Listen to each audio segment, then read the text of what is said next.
হ্যাঁ দালাল দেখ, এই যে ভাই কিছু বলেন, দালালের উদ্দেশ্য কিছু বলেন। আমরা দালাল রে কোয়ের মতো বাসা আন ওই আজ ওই বাসা দিয়ে ব্যবহার করে পাচ্ছি না খারাপ, ঠিক আছে।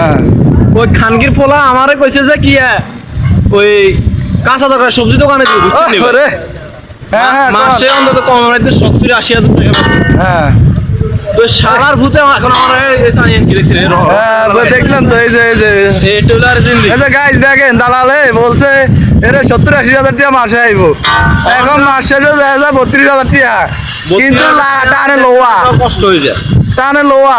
এই হাইবিগা টাইনে আর গেড়ি মনে কালো হয়ে গেছে। আই হাই রে, তুই শালার দালাল রে। দালাল রে একটা কথা কইতাম ছাই দে হইব, অসুবিধা না। আলাদা দিবা সারা, তুইও বাংলাদেশি আমিও বাংলাদেশি, তুই আর ভাই নোয়াখালী তোর ভাই নোয়াখালী, এটা মাথাত থাক। হ্যাঁ একদিন দেখা হবে। হাই যত্ন করে তেল দুল রেডি রে আই।